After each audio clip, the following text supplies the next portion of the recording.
Welcome back to Martins and More. My name's Maury Rutch. And I'm Spoon Phillips. And I think it's time we talk about open tunings, or as Spoon would like to call it, open spoonings. Wah, wah, wah, wah. And then before the show's over, I'd like to talk about alternate tunings. And I don't think we want to talk about alternate spooning, so why don't we do the first half and not the second half? Fair enough. I'm certainly open for anything.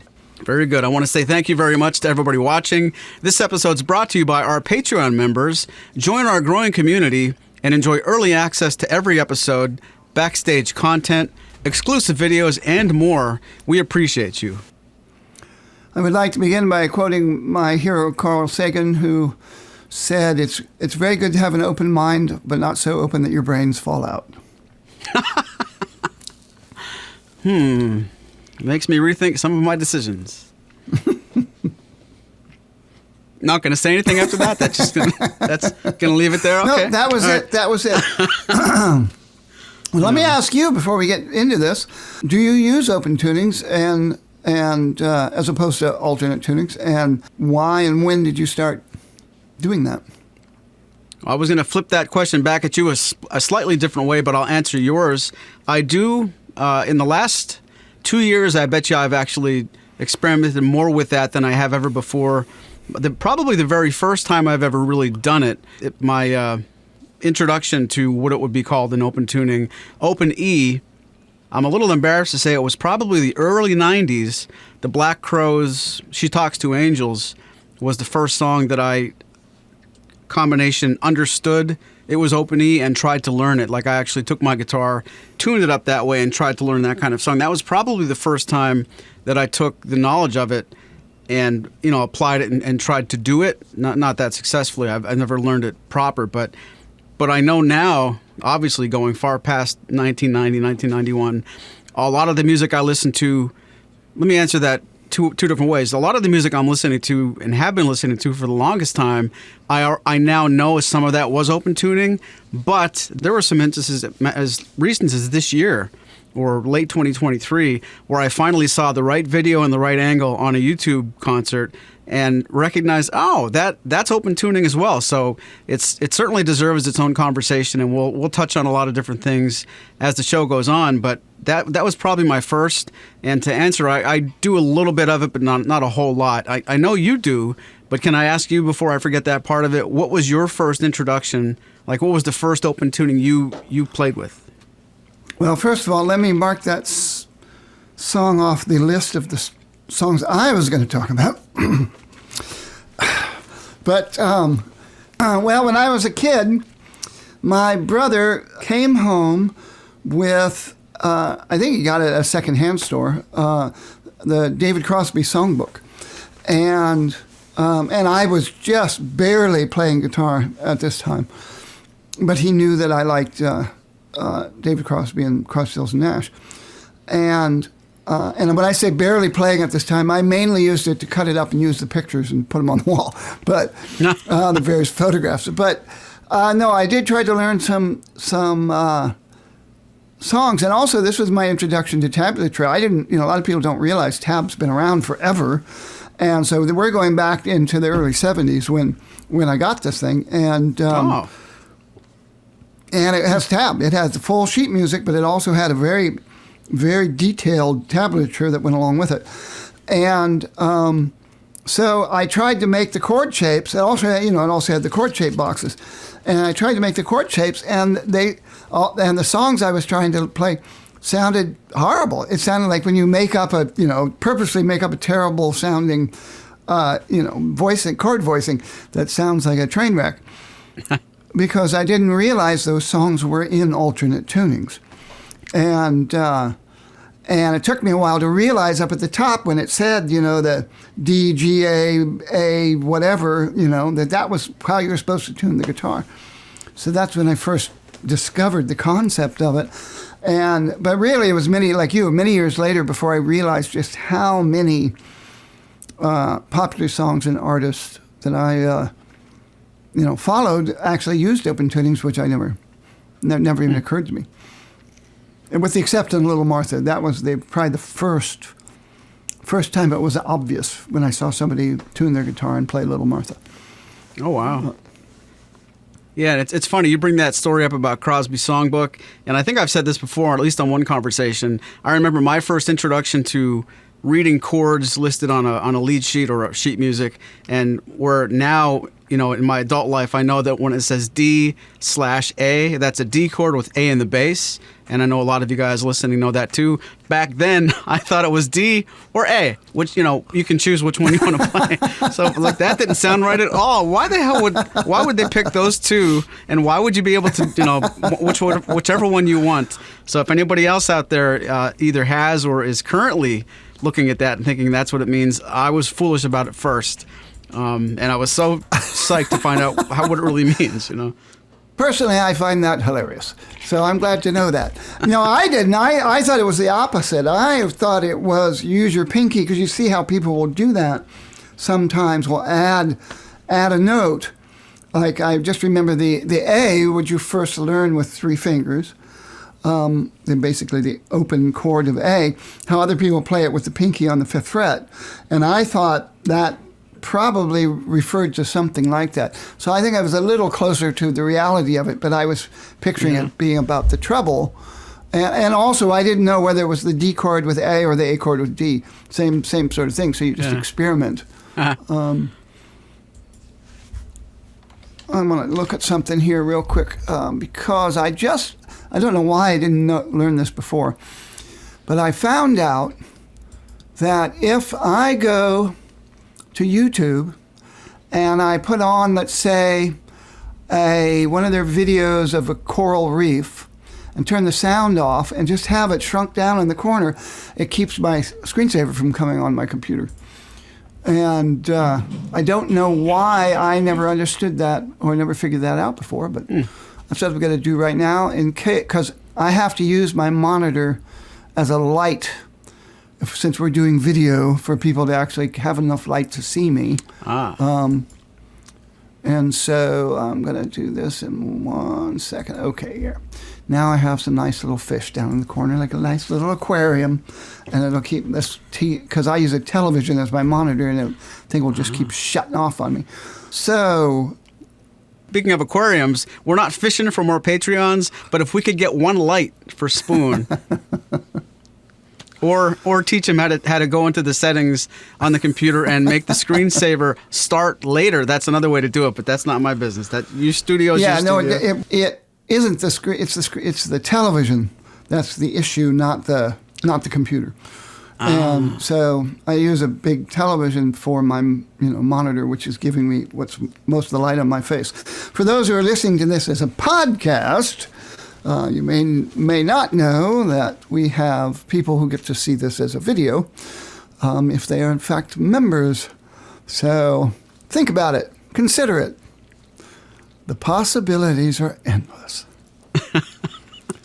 Well, as are the possibilities of tuning a guitar are endless. No matter how many strings you're using on a guitar, you can change the tunings and come up with all kinds of really cool things.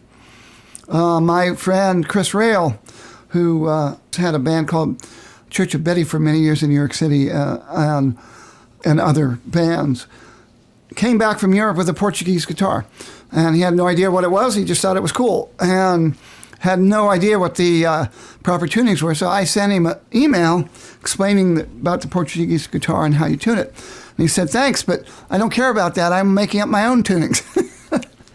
And this is a guy who knows how to play the sitar, so I trust his abilities to experiment and come up with interesting things. But anyway, and I'm sure there's lots of people listening to this podcast that, on their own, even without knowing that much about alternate tunings, may in fact have just experimented on their own when they were kids.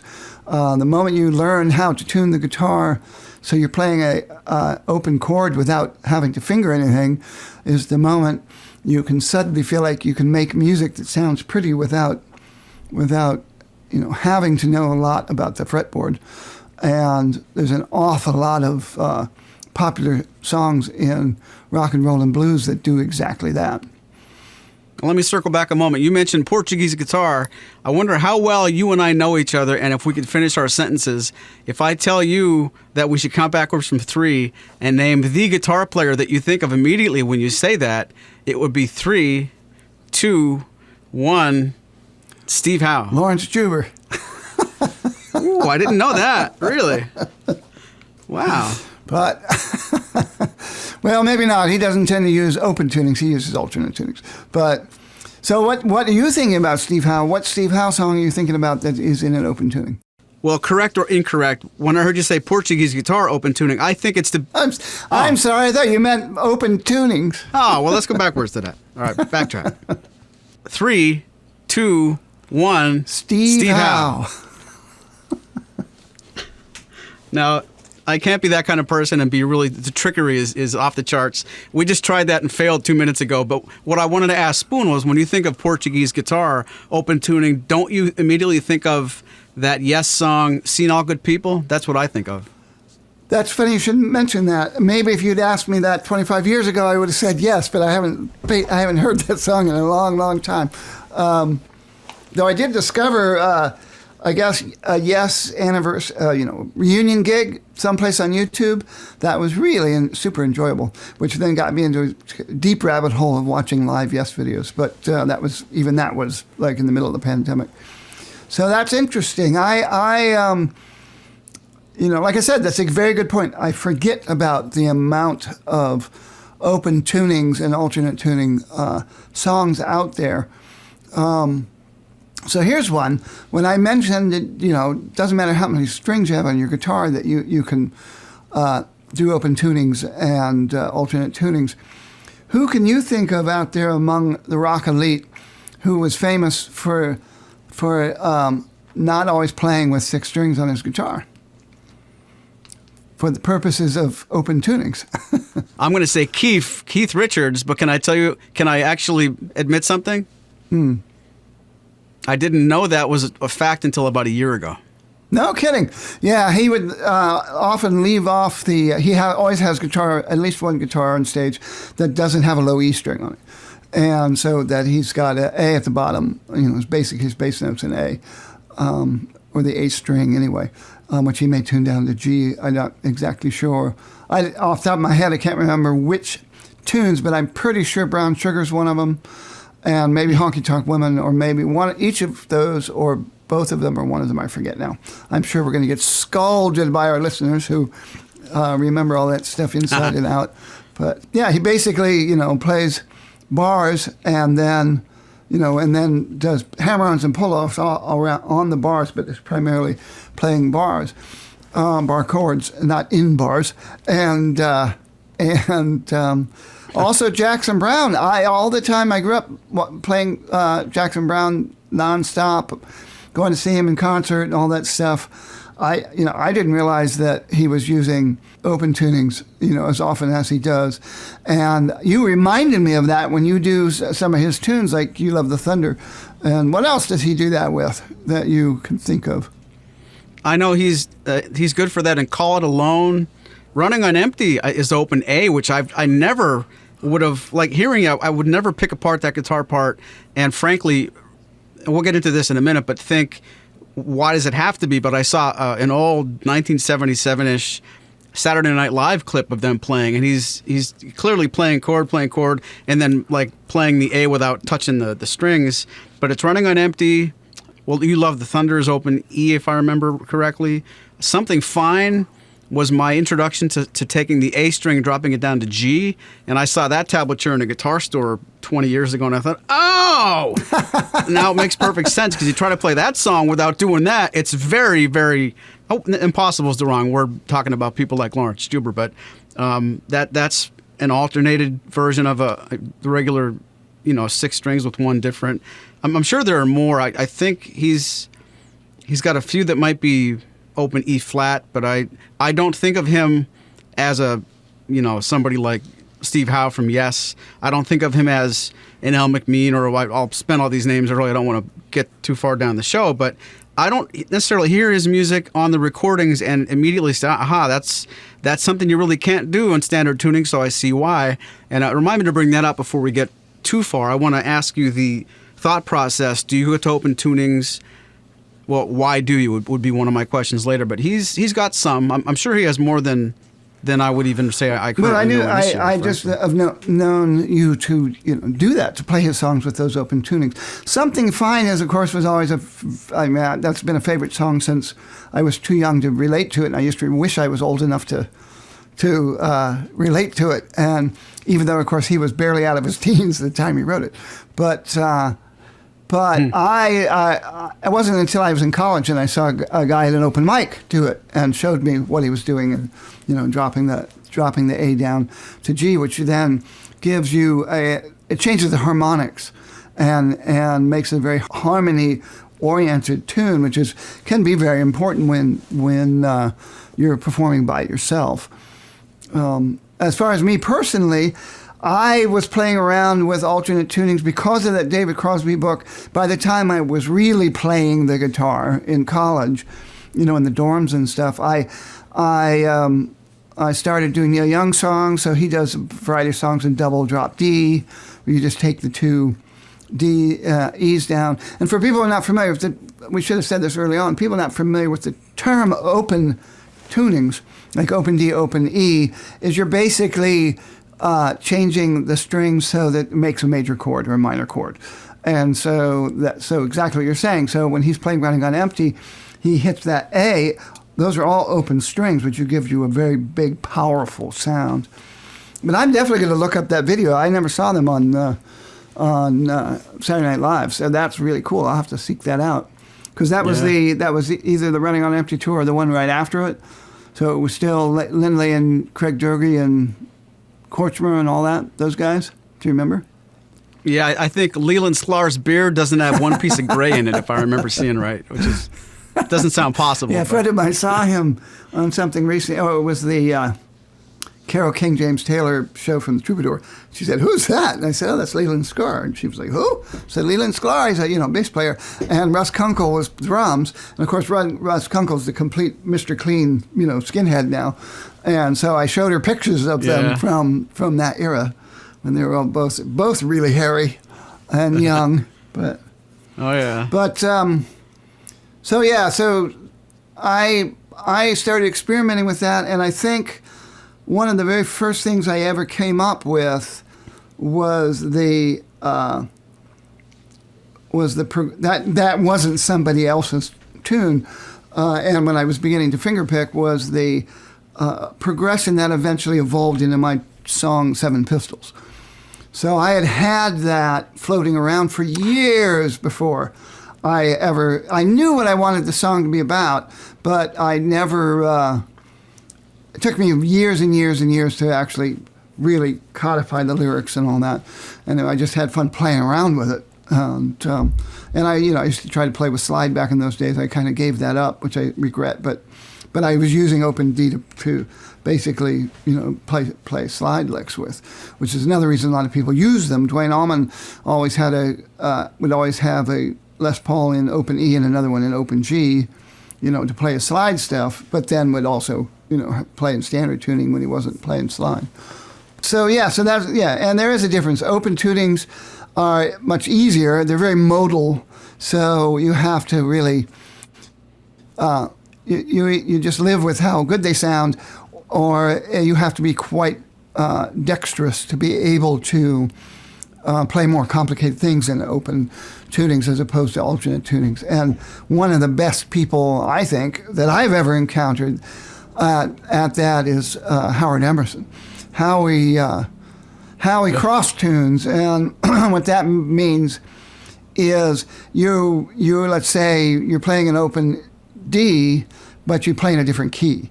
So you play, he'll play in the fifth, or he'll play whatever the key is. So which doesn't matter to people who don't play music, but to guitarists, it's kind of a, it's a merit badge to be able to cross tune. But and he cross tunes and primarily in open tunings, and so you get very cool sounds that are more interesting than just playing around the major scale of whatever tuning you're in, or minor scale. But perhaps we should go mention somebody else that has already come up once, but in conjunction with Jackson Browne. Do you remember why Jackson Browne started doing that? Do you remember whose sofa he used to like go hang out on when he was an unknown? How many guesses do I get? I want to say Ry Cooder or David Lindley, but I might be wrong. Well, David Crosby. David Crosby of Jackson Browne would go hang out in Laurel Canyon with those guys. So, and David Crosby was, king of open and alternate tunings. And so, he turned zillions of people onto that, including Michael Hedges, who experimented with some with it, but Hedges Hedges worshipped David Crosby and actually made it big because he ran into Crosby in a parking lot. I think maybe Crosby and Nash, and said, "Would you mind if I played you something?" And completely blew him away, and opened an awful lot of doors for him. But a lot of that stuff goes back to the Cros as being the sort of the Pied Piper of open tunings. Certainly not alone, though. But and I can't let you say that part without chiming in and saying how desperate I was to try to learn like Guinevere or some of his other stuff when I first got my D45 back at Christmas of 2022. I couldn't put that guitar in a regular tuning for months. I was so tunnel vision of like, get Guinevere, get, what was the other one? Deja Vu and In My Dreams from the CSN album. And that guitar, it's a sin. I had to put it back to standard tuning because I want to play it all the time, and I don't know those two songs well enough to, frankly, I don't want to devote that guitar to that tuning, and then it suffers for when I want to play a regular standard tuning song. I don't get to play my D45, so I probably need another one for the open tunings and my regular D45 for the standard stuff. But yeah, I really fell in love with the idea of getting good at Guinevere. I can hear your wife in the background saying, "Nice try." We had a really funny talk this past December in the kitchen really quickly. It was over as soon as it started. I said, "Yeah, my friends are kind of like wondering, how do you follow that up?" And she gave me this look like, "Don't even start." Well, yeah, some people are lucky enough to have multiple D45s so they can do that, and Crosby was certainly one of them. And back when I had a lot of guitars, I definitely had guitars that were dedicated to DADGAD and Open D and stuff, and because I used to use the mixed set of strings, and there are many makers who put them out this way, but I always like to play the Martin Marquis 8020s and with the silk wrappings, and they don't do that, so I would always have to buy a medium set and a light set, and then you put the so the three strings that you drop down for DADGAD, the two E's and the B, are mediums, and those other three that you don't drop down stay lights. And a lot of people do that. There's a variety of string makers, that in the UK that sell that, because DADGAD is a much more common tuning over there for the Celtic music scene, and of course people don't know it's called DADGAD because that's what the tuning spells, DADGAD, and speaking of cross tuning, I had mentioned Howie Emerson, but one of the true kings of cross tuning is Lawrence Juber, because he will cross tune from not open tunings but from alternate tunings. And for instance, his version of Strawberry Fields Forever that I learned to do a long time ago when I was trying to rehabilitate my tendonitis and stuff, is in DADGAD, but it's in B flat. So it's completely cross-tuned in the sense that it's actually in B flat. He arranged it in A and B flat and decided to do it in B flat. But and he did it, he could do it and started doing it initially in standard tuning, but you just don't get the gravitas of the bass notes and stuff. And that goes back to why do people do this? And he used to, he doesn't remember this, and he actually, I think was completely denied this but I had long before I ever knew him, I had read an interview with him that itself was really, really old, back in his big hair day, straight out from Wings and that stuff, and when he was just first starting to put out albums, and he clearly said that he didn't use open tunings, and so that he was playing in standard tunings, and then he literally does not remember ever saying that, but because he's been using open tunings for a very long time, but yeah, it is. So he used to joke about putting out a book called because you can't do that in standard tuning, and a book of like alternate tuning, tunings and tunes that he composes or transpose, or arranges in, and I remember being in a guitar store in another city, and the owner was rather snidely said, what they call this genius tunings, because it makes everybody sound like a genius, and here's clearly somebody that doesn't want to bother with open tunings, and I said, it's a tool like anything else, and then I played Strawberry Fields and he shut up, but yeah, so there's the possibilities really are endless, and so they're definitely fun to experiment with. They're fun to learn songs. If you want to learn the song the way the artist really did it, and like you said, sometimes you can do that in standard tuning, but there's no reason to reinvent the wheel when it's usually much easier to change the tuning of the guitar to play the song to make it sound like the artist played it. Yeah, because you really can't get certain voicings any other way. And it's funny, you just made me remember, Tim and I have been playing We Just Disagree for years in just doing it drop D. Like we kind of liked the song enough to say, I think I know how that goes. And we played it once and it was fun, so we stopped devoting any attention to it, and we just sort of play it when we want to play it. And we played it again at Platz's maybe a year ago. And the next time we were there, a friend of ours sat in and said, "You guys know that song?" I said, "Oh, of course, you can play my guitar." He said, "Do you mind if I tune it?" I said, "Sure." And I thought he meant, am I out of tune? Does it sound that bad? He tuned it to open E and started playing it. We're like, oh, that's how it sounds. And we're looking around, and the manager, we're like, now these guys that own the restaurant know what this song's supposed to sound like. Now we can't go back and do the lazy drop D half-ass whatever version, but it was, I don't know if you're guilty of this, and anybody listening, if you can relate, do you sort of learn a song from memory and get, whether it's lazy or just complacent, and you just, since it sounds okay, you just play it,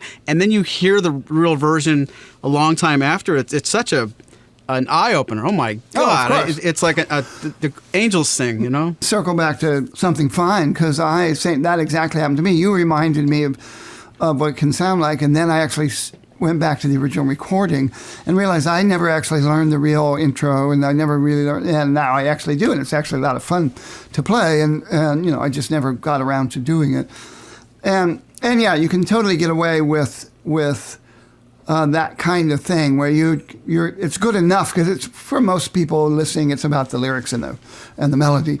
It's not much less about that. But Tony Phillips has done We Just Disagree in the open tuning forever, and he though I think he uses the capo. I don't think like most people don't tune their guitar to open E because it puts some strain on the neck, and most people keep it in open D and then use a capo, and that's what I do when I play Little Martha. I put it in open D, and then I just put a capo on it, and I often will play it in E flat just because it's a little easier up the neck. But it's and that's a very fun song to play. And again, it doesn't matter. I've had people say that's not exactly how they do it. It's like, I don't care about that. I learned a bunch of Leo Kottke stuff when I was younger, when I was really trying to learn how to finger pick, and all from one tune that he did that was in drop D that was in a guitar magazine, so I had the tablature. So, so I went out, and they kind of reintroduced me to him. So we're talking 1990 probably. And then I, started doing more of his stuff. And he was one of the people who said he totally regrets using open tuning because it's all right there on the fingerboard, but he knew there's certain tunes that he wrote that are popular that he's expected to do. And I've heard a lot of jazz guys that, snobbily talk about open tunings or capos for that matter, but as if it's it's looked down on to use a capo, and you can do anything without a capo. And it's like, no, you can't. You can't do a chord voicing that has this not and have the real same chord voicings. You can't be playing a note here and 7 frets away. All that kind of stuff. It's just not true.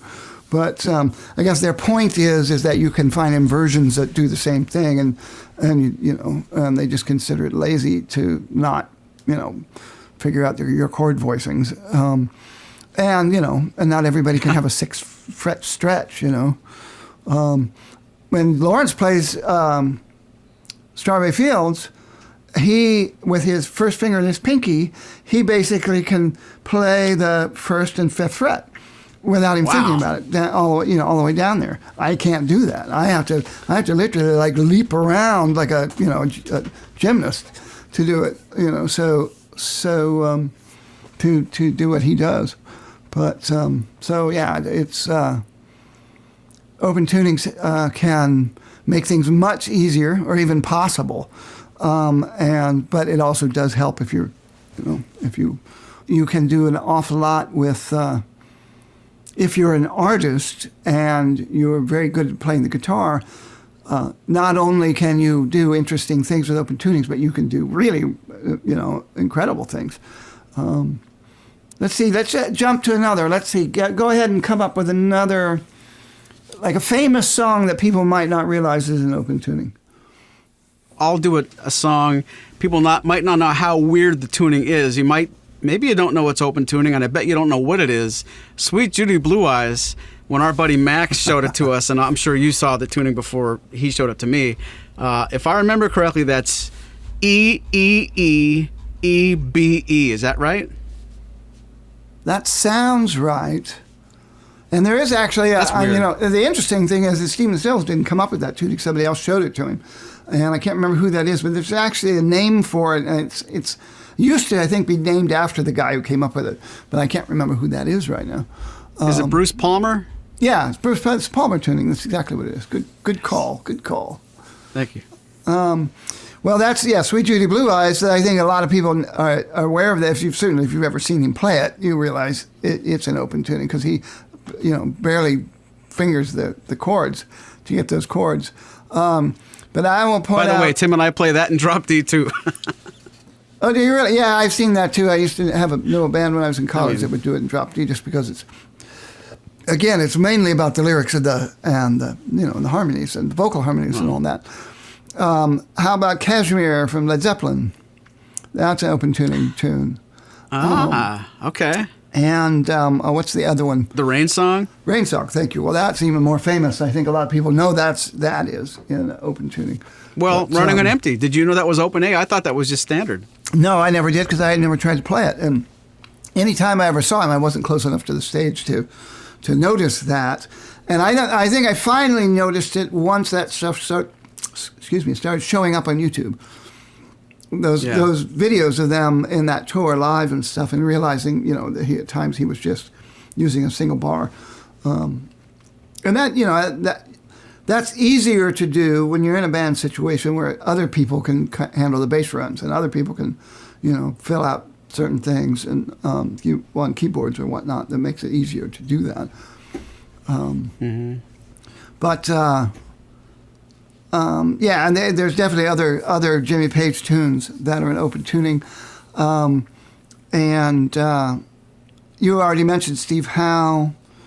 I'm trying to think of other people from that era that were using open tunings other than people playing with slide. And of course, one of the true, mavens of open and alternate tunings is Joni Mitchell. She often, she probably has more songs in I think Big Yellow Taxi is probably an open D, but I think she uses all kinds of tunings and likes to experiment with them and probably has more tunes not in standard tuning than she does in standard tuning. But how many people listening to this thought we should have led the whole thing and we buried the lead not talking about Joni Mitchell for half an hour? She's probably the first person I think of when you talk about alternate tunings, really. Yeah, I think that's probably true. But, I mean, there's there is, and I think it became more common. John Mayer's song "Daughters" is in probably open D. I don't think it's in open E or open D. There's what else? I mean, they're out there, but like I said, just songs that but doesn't occur to people. Taylor Swift has written songs in open D. It's it's not unusual. Though I don't think it's not unusual is in an open tuning, frankly, just to put that on the record. Thanks for saying what I was thinking. But you could. I'm sure you could work up a very interesting arrangement. All right, say some other title so I get that out of my head. Let's see. Well, you already mentioned "In My Dreams," which is one of my favorite, all-time favorite songs, and Crosby. It's so difficult to play that tune and make it sound really good because it's really hard to have the intonation of your guitar's got to be really good because he's up and down the neck, and it's real easy with open tunings. You really notice when the intonation throws things out of tune because there's so many unisons going on, or that it could sound pretty atrocious if you don't get the tuning really well, really good. I learned Guinevere a zillion years ago just to learn it, but I never been able to sing it, and so it was just wasted on me. So it was fun to play, but I was never able to really sing it. But I know a lot of people certainly loved at the old Martin Fest when Mark Stallworth would bring his 1968 D45 or 69 maybe it was, but yeah, that famously used to belong to the late David Soul, and he would put it in that tuning. That's right. And just and boy, it sounded awesome. Was that Hutch or Starsky? I must confess I do not remember. I didn't actually watch the show very often, so. I remember the car. But yeah, I remember the car. Not as much as I remember Knight Rider, but I remember the car. Don't hassle the Hoff. Well, before I go into anything that makes that into a tangent, there is at least one more genre that I want to talk about, and it's going to be a nice segue into a good friend of ours, somebody we both know and get along with very well. What can you talk about Celtic music, and do you know which person I'm thinking of? Let me see. I'm hearing I think his name begins with L, but not the letter L. That's right, L. McMean, and how would you categorize that? Is it drop C? It's something with a C bass. I know that. I call it. Some people call it Celtic C. I know it's got more than one name, but it's basically you take DADGAD and then you drop the two bass strings down another step. So it's C and G at the bottom. Well, yeah, C and G at the bottom rather than D and A. And I've experimented with that. I have some compositions that use that though that none of them ended up on my album, but it's a lot of fun. Again, you got to have the guitar tuned really well, and you've got to be careful because if you're using light gauge strings, they can get really slappy when you get down into a C. Yes, but unlike a lot of other artists, he basically uses that tuning exclusively. So he does everything in that tuning. He does all of his old Irish and Scottish fiddle tunes. He will arrange his modern, Motown tunes, and so forth, all in that tuning. Yeah. And which is really cool. It's really cool to watch him play this stuff, frankly. He's so great. But yeah, it is. Yeah, and that and DADGAD are used a lot over there. But so are the open tunings. Van Morrison, comes from that background, and he Into the Mystic is recorded in open D. I'm almost certain. I don't know, but which is one of the great tunes. And Paul, I can't believe I can't think of his last. I'll get scorched for this too. Simon. One of the No, one of the godfathers of Irish music, Paul. Oh, come on. What is his name? But anyway, he was one that, not now they're old, but back when they were young in the 60s, got DADGAD, helped popularize DADGAD. What on earth is his name? Hold on a second. Let me get over to my little aquarium here and look up Paul and Arthur McBride. Arthur McBride. Ouch. Paul Brady. I can't believe I couldn't remember that. If you've never seen Paul Brady's recording of Arthur McBride from the 70s, check it out. He took this grand old Irish, what's basically a dance or a marching song, really, and something that fife and drum or pipe bands would play, and it's about a English press gang that would go into places like Wales and Ireland and Cornwall and basically kidnap people and force them into the army, force them into the Navy, and one of these press gangs shows up where Arthur McBride and some of his friends were spending a nice Christmas day by the seaside, and I won't give it away, but he turns it into this like chillingly great song in DADGAD, and actually turns it on its head. So he's really singing. He's got this real high Irish tenor, and he's basically singing the harmony of the original tune, which and now that's that's the only way you can do it now. And so, but check him out. I think he's playing a D18 or D28 in the videos. And Paul Brady, DADGAD master,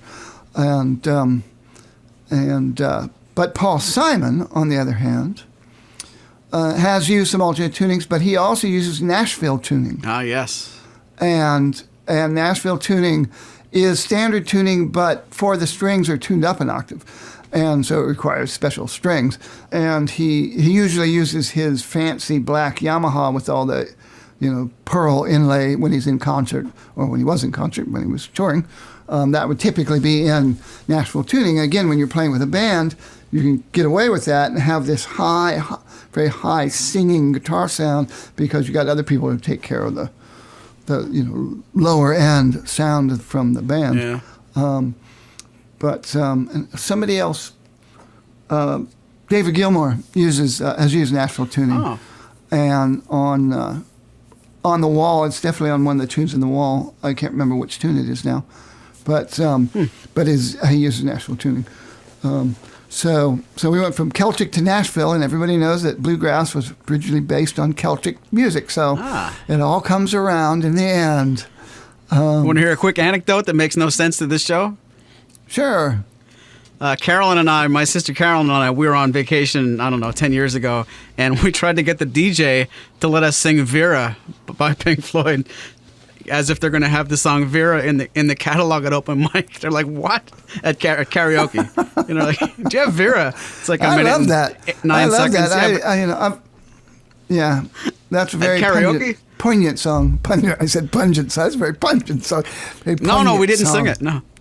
It's too bad. But no, you guys, it would have been a pungent song. But Roger Waters sings it. It's a poignant song. Back on track in 3, 2. Yes. But yes, well, there you go. That was a tangent off of Pink Floyd, which came from Nashville tuning, which came from Paul Simon, which came from Paul Brady, which came from El McMean. So all related. I'm impressed. You reversed those breadcrumbs very, very well. And if anybody out there is still listening, please let us know if you're watching the YouTube version of this. What do you think of? Which song do you think of when you talk about open tuning, alternate tuning? Which artist do you immediately go to? Are we burned at the stake for waiting a half hour to talk about Joni Mitchell? And there's got to be somebody we haven't talked about yet that you guys can please let us know. And if you're not watching this, but you're driving in the car listening to the podcast, you could always email us, support@maurysmusic.com, and we would love to hear from you. These shows are always a lot of fun, but inevitably we forget something, some detail escapes us. I was going to say David Wilcox, too. When you mentioned our friend Tony Phillips, my mind, when you were talking about his version of "We Just Disagree," which is really stunning, the humorous part of my brain also went to immediate memory of him playing a song called what's it, with the gun? Blow 'em away. Blown Away. Is that David Wilcox? Now you got me confused. I think it is. I do believe But it is. it's an open E song so, that's but- it's a laugh riot really. But It's about road rage, but not real road rage. It's about the people sitting in their cars having violent fantasies about the morons that are really ticking them off. But anyway, but that's a really cool open E song that you can laugh Indeed. about. yes, that's very good, very good, very good. Which is somewhat strange since open E is used for blues a lot, and blues, usually aren't that happy. Except Deep River Blues is kind of a funny song, but yeah, a lot of blues players use open tunings, and some of that came from the slide and the fact that a lot of the poor people down south, and often African American, in the previous century and the second half of the century before that, would often have guitars that were pretty poorly cared for and had warped necks and very high strings, and so they started what became the tradition of slide playing, using bone or anything they get their hands on. Famously, Coricidin bottles, of course, were much beloved as slides, and then also, when you're playing in an open tuning, it's almost like playing an auto harp, where you only need a finger or two to be able to make a chord and change your chords around, or a bar. And same thing with slack key guitar, from Hawaii, which relies on very loose strings to get the sound that they get out of it. But again, same idea, primarily in an open tuning. And so you basically are getting a whole chord just by putting the slide across, one fret. And then alternate tunings, you can do similar things with that, a little more difficult. On my album, Austin Haunted Ways, there are, I do stuff I have stuff in standard tuning, drop D, DADGAD, and then I have a tuning that I just came up with. I have a tune called the Ibex and Blackstock Road that is like DADGAD, but it has the A drop down to G. So it's like Celtic C, but it keeps the bass D on it. Oh. And which has a different, again, the harmonics just sounds, surprisingly different from DADGAD just by having that one change, and you taking advantage of that in terms of the bass and mid range of the tuning. So I'm a big believer in people doing that kind of experimentation and coming up with something that you like. And you wanted to mention capos and partial capos, and that's exactly what that's all about, is taking apart, take a partial capo. There's different kinds. There's one that's a drop D capo that allows you to just put a capo on and have on the second fret and have drop E, but you can play around with those, put them upside down. And then there's the partial capo that just frets the interior three, the interior three strings. And again, you can put it on there so you're playing an A chord without touching the guitar, or you can turn it around, and then you're playing whatever that chord would be, which is some sort of E minor-y thing. And then start moving them up and down the neck until you find something you like. Have you done that ever? Have you played around with those? Not more than just for a few minutes, but you can pull a Tony Pashota and put 3 of them on your guitar. And we would often joke at NASFest, where he's like, "Do you get any more of those capos in that?" And he would describe it, and I swear, it's like a jigsaw puzzle on the and credit to him. I mean, I was going to almost make a trivia question out of it. Can you play alternate tunings without tuning the tuning pegs? And that's exactly what he does. So take your example from a minute ago. Put that capo on where it just frets the 3 strings that you would bar on the second fret to make an A chord. he'd probably put that on the 5th fret. He would get one of the other capos, not something that covers all 6, but he'd put that somewhere on the 2nd fret, and he would have a combination of 1 or 2 open strings, 2 strings are fretted at 2, 2 or 3 strings are fretted at 5, and just a real fast example, and I'm not sure what that would sound like, but he'll take that idea, and then he'll actually have to figure out, back what we talked about at the beginning of the program, chord voicings, whatever you thought C major would be on a regular guitar with no capos, no strange tuning. Now find that where you have what I just described as your pedal and the other harmonies that are happening. I would have to think finding where to put those capos on the neck is just the first 10 minutes of an hour-long process of now, what do you fret? And when I see some of the stuff he puts on YouTube and Facebook, it really lets the guitar do almost everything. He might get a lot of chords out of placing one finger in one spot and moving it, and he played things that would normally take 4 of your fingers. But I won't say that it's so fun that I've gone and done it myself, but when I watch him do it, I sort of become inspired, so that I probably should. It looks pretty fun. Don't try this at home, kids.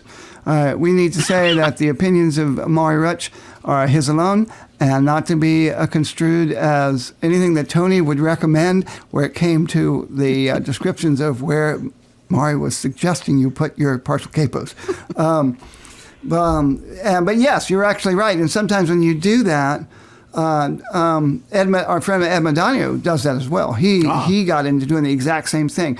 He's composed pieces using multiple capos, partial capos, and he's arranged really beautiful accompaniment for known songs. And he likes to play very pretty love songs by Christopher Cross and people like that.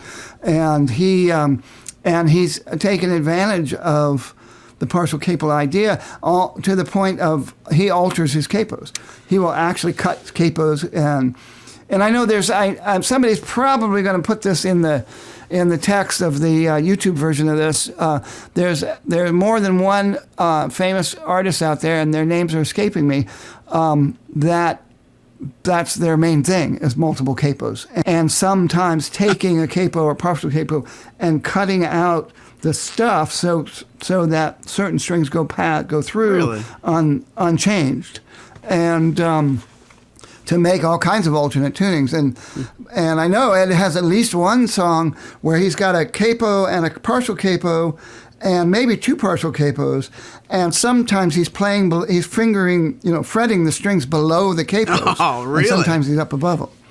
And yeah, and it's wow. It's fascinating to watch. But yes, it takes a great deal of obviously patience and exploration and a love of coming up with very very beautiful tone and sounds, that are out of the ordinary. And as Lawrence used to, quipped at one time, naming the book because you can't do that in standard tuning, and that's really what's behind all this. It's stuff you can't do in standard tuning, but sounds the sound is worth it for people like Tony and Ed. So I wonder if there are like 20 examples of ways to use partial capos. I'm sure there are, but I have I'm not going to try to venture guessing them all. Would you like to play 20 questions with me? I would like to play 20 questions so long as they're not related to partial capos. Now, for people who have never heard this section of our show before, I get 20 questions to try to figure out the guitar that Maury is thinking of. It's got to be a Martin guitar, and it's got to be still available out there in the world today for sale. So in other words, he can't come up with something that was, retired in 1962 or something like that. And brand new to the program, I'm not sure if you guys have seen on Instagram or YouTube, I finally got the great idea. I'm cornering Martin employees at work, and I'm asking them to play a game just like this, but we call it half a game of 20 questions because they're busy. So instead of like today's program, it can be a guitar made in Navajo, Mexico, or the factory in Nazareth. The on-the-road version of this game is just a run and gun. It's 10 questions because it's built only in Nazareth, and it's been a lot of fun. We've put a couple of episodes up already, so if you have an opportunity, find us on Instagram and Facebook, and you get to see some of the people that build these instruments, how smart they really are. It's been a lot of fun, but it's Spoon's turn right now. We got 20 questions on the clock, and go. Is this guitar made in Nazareth, Pennsylvania? Yes. Is this guitar made with the dreadnought body shape? No. Is this a short scale instrument?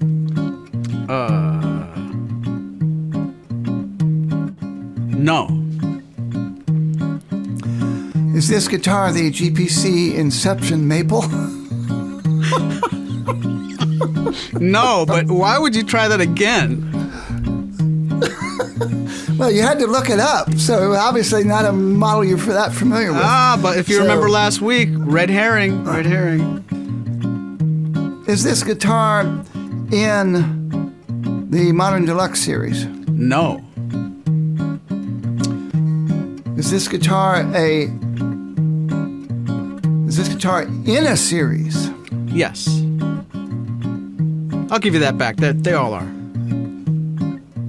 Well, I mean, limited edition, special edition are in a series. That's what I'm saying. But It's in a series, but not one you just said, but it's in a series. does this guitar have a cutaway? No. Does this guitar have an Adirondack spruce top? No. Okay, well, my radar is not really working today. So, is this guitar stocked as an acoustic electric instrument? No. Does this guitar have a spruce top? No. That's 10 questions.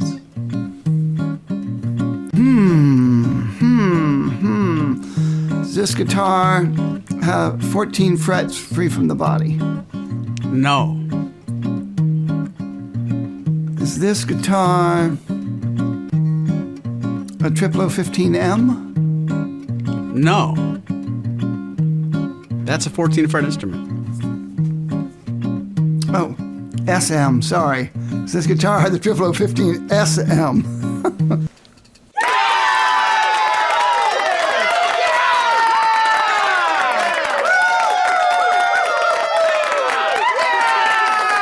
Yes, it is. The 0015 SM.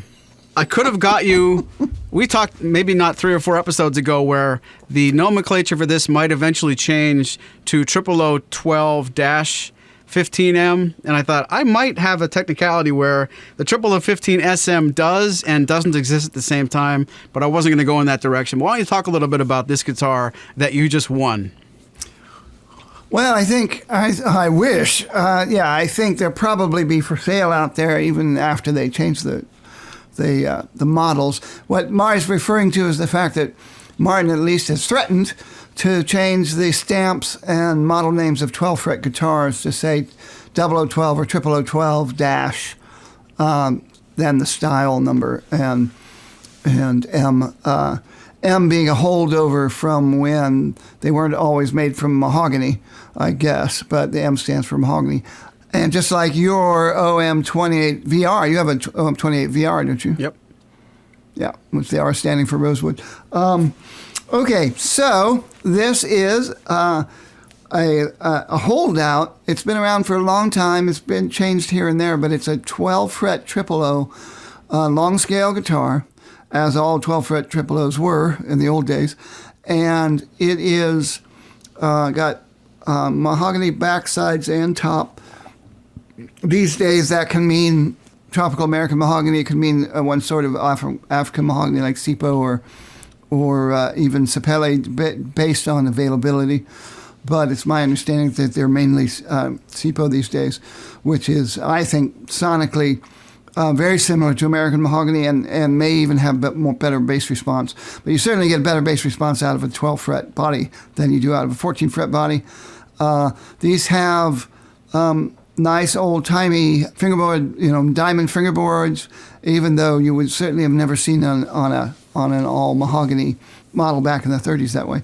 But so they look nice, open back tuners. These are now made with ebony board and bridge. In the past, they've been made with other woods for the board and bridge.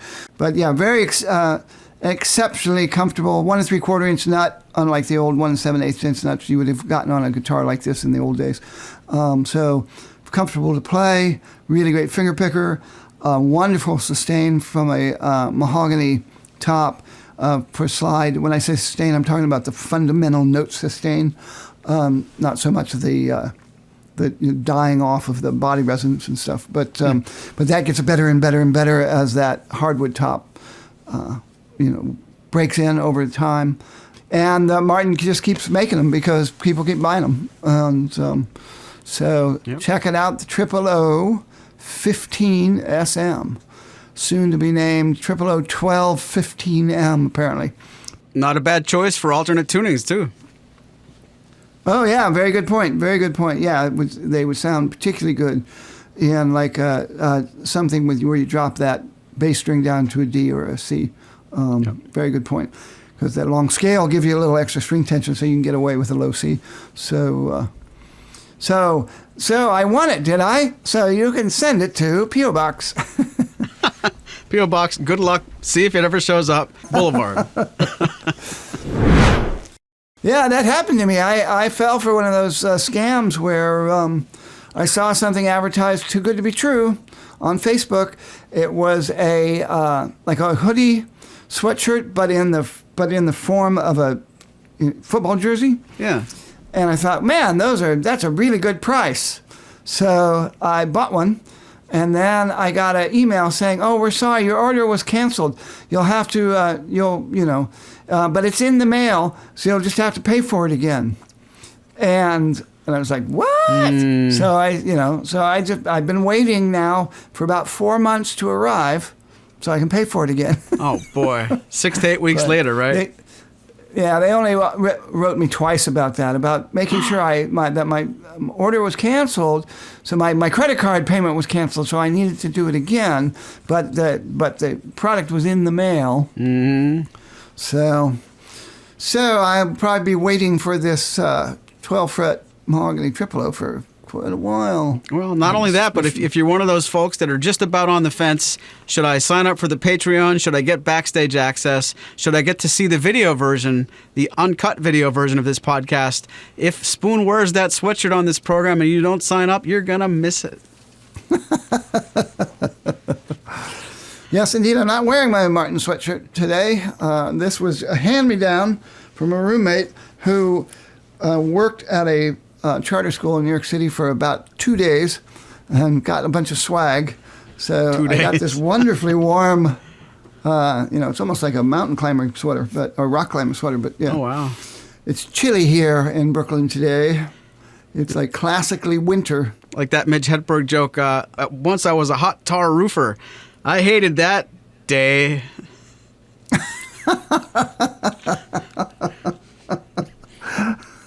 I've had jobs like that. I don't think I've ever had a one-day job, but I was working as a burger chef when I was in graduate school. That did not last very long, I can tell you.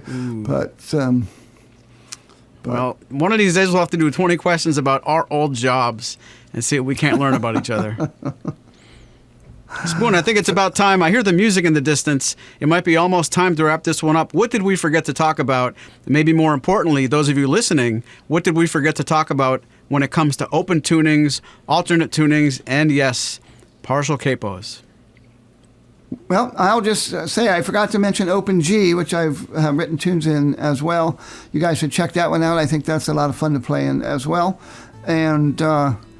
And I look forward to seeing what people have to say about all these tunings and what tunings they would like me to try.